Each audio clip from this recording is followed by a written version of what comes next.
Okay, so in this video, we're going to introduce how to do math in Bash and how to do loops. Before I start, I quickly want to call back to, I'm throwing a lot of things at you because I'm basically teaching you all of the things you learned in 142, but in Bash. So all of the concepts are old at the high level, but the syntax and some subtleties are new. I do want to refer you back to our slides because we have a reference for each feature we talk about with common gotchas. So the slides have everything I just talked about in the last video and these videos. And so they're going to be really good references for you going back and be like, oh, how do I do a loop in Bash? There's an example snippet right there. And all of my kind of iterations of these files are posted in the lecture files for today. So the first thing I want to show you in this video is how to do math in Bash. And this is where Bash starts getting wackier. You were like, oh, those variables weren't too bad, but there's some hiccups. Math is where things start getting weird. So let me show you what a totally reasonable programming language should have provided that doesn't work in Bash. So suppose I wanted to make a variable called a equal to 5, and then I want to make a variable b equal to a plus 4, something like this. Remember, if you ever wanted to refer to variables, you'd have to put that $sign, and we need those spaces appropriately. And to me, writing a program like this would make sense, right? Unfortunately, to Bash, it does not. So if I just made this a demo.sh, if I try running this, it says, I don't know what the plus command is. This is because Bash does not really like math expressions. So to fix this, while this is entirely right in theory, is you have to use a special command called the let command. And the value you put on the right-hand side needs to be a string. And it essentially is going to interpret the string to figure out what it is. So the first option, I should probably echo what b is. Echo b. If you use this let syntax, you say let and then your variable name and then equal to a string, and it evaluates that string like a normal programming language should. Then you get the value. This is the option I almost always recommend, even though the syntax is a bit weird. It's generally the most straightforward. I'll show you another way of doing this, which is less of my favorite, because it can get a little weird and it's not as clear to read. So maybe I'll do something like let c, and then we use this kind of command substitution syntax. So you might remember from an earlier lecture that we talked about command substitution, where you could take like this $sign and then these parentheses to kind of go run the command and then get its output. And so we could do that here, where you could use this command substitution to then evaluate a plus 3. Oops, that's not a plus sign. Plus 3. Now, the weird thing is you need an extra set of parentheses inside of it. If you don't have that extra set of parentheses, it doesn't work. Why does it work? I don't know. It just doesn't. Oh, maybe I'll echo out what C is. That's how it defined how you do this. You can see why I don't prefer that second syntax as much. So I would recommend using this first one, not the second, but I just wanted to mention it was there. And that command substitution is something that comes back and we use quite frequently. And that's going to kind of lead into kind of my next thing, which is talking about loops.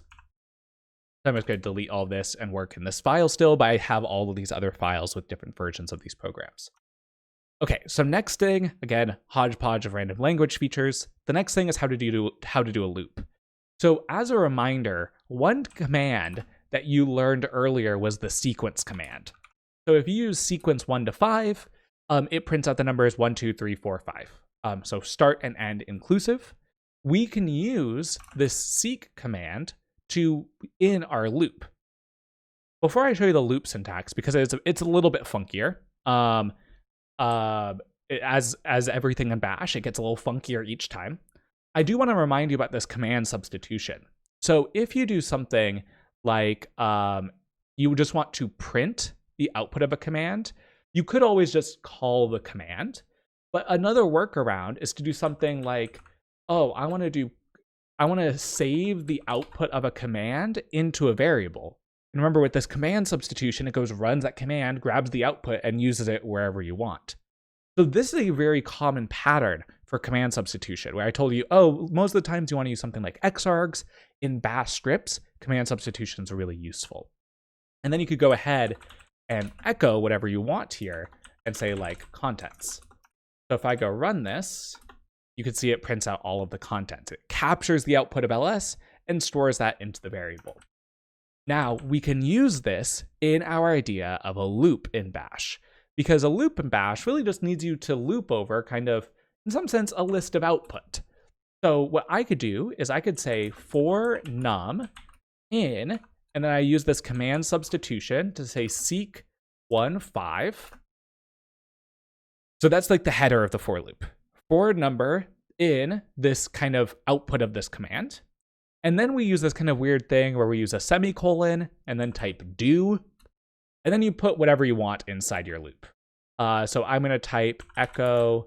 Well, that's a big tab size. Let's do 4 spaces. Echo num equal to num. And then type done to end the loop. Let me run this and I'll explain what the syntax is trying to do here. The bash syntax is a bit weird because it was some sense designed for these kind of command line system where you type in one line. So it needs to be writable in one line, but most times you don't. And so we kind of need to tell bash where the for loop body starts and where it ends. And that's what the do and done are for. Think of do and done as your kind of curly braces in a very weird verbose way. But unfortunately, when you write it like this, you need to put that semicolon there to kind of tell it where the loop header ends and where the curly bracket begins in some sense, which is just so weird and counterintuitive. Are you going to memorize the syntax? Absolutely not. That's why we provide lots of examples so you can look at them and adapt examples, because that's the most useful way of picking up a new language, is looking at examples and adapting them. Now, there's nothing special about for loops and seek. You could do this with other commands too. So if I wanted to loop over all the files in a directory, I could do something like ls and then say do, and I'll say echo. I wanted to do echo. This file is named file. And that's still one line. It just wrapped because this screen is a little small, a little bit bigger. And then I type in the done. So it prints out each file that came from the ls. Very common bug is forgetting things like the done or the do, and then you get like some weird error message like unexpected end of file because it was looking for a done block and it didn't find one. Now, additionally, you could use this to loop over arguments, which is a useful thing for that @ sign variable. So if I was going to say like for arg in all of my ampersand, or not my ampersand, I keep calling this ampersand, the @ sign, do echo arg foo bar baz, and you can see it prints out foo bar baz. Now, one alternative syntax, slightly alternative, and kind of the reason why we need the semicolon here, is sometimes you see people put do on the next line. That's also totally valid. So you could write it like this. Both of these syntaxes are totally valid. It's more of a style of preference. The reason is do is kind of its own kind of command in terms of this bash programming language thing. And so that semicolon was really just putting two commands, the for command and the do command, on the same line. But you could also put them on separate lines. Kind of weird, but just wanted to mention that that's there. So I've been talking for a little bit. I want to give you some practice with this stuff. So I want to flip ahead in the slides, and I want you to try out what you think would happen if I have this script that I just wrote called mystery. And then here in the bottom box, I show what's the console output. So what's in my directory right now, and then me running the script. And my question to you is, taking everything we just talked about, what gets printed here? So take 1 second on your own and try that. I'm trying to hide my video. There we go. Okay, so now that you've had a chance, let's try this together. So if we're going to go ahead and run this, it's going to start by making a directory, dir1. And remember, changing the file system, like modifying a file or making a directory, is going to persist. So it's going to make dir1 and then cd into dir1. Now, because it's cd'd into dir1, that's only affecting the script's subshell. It's not going to affect your outer shell. It's going to touch file1.txt in there and then loop through all the files in ls.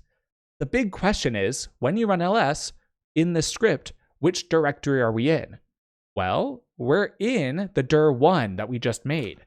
We're in that directory that got created inside this script. Sorry, my mouse is not having a fun time. So when we go through and run this, let me go delete all these files.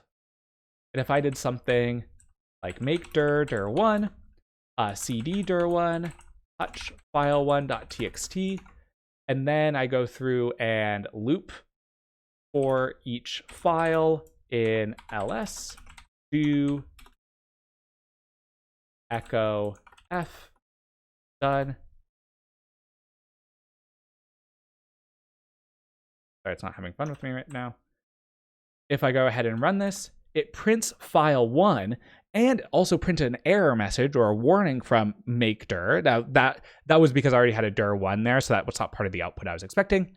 But then it prints out file1 because inside dir1 is file1. But remember, my current working directory doesn't change. So this is just a reminder of the things that we saw kind of in video 1 combined with what we just saw here. So that's kind of our second thing. We did basics, how to write a file. We did variables and arguments in the last video. In this video, we did math and for loops.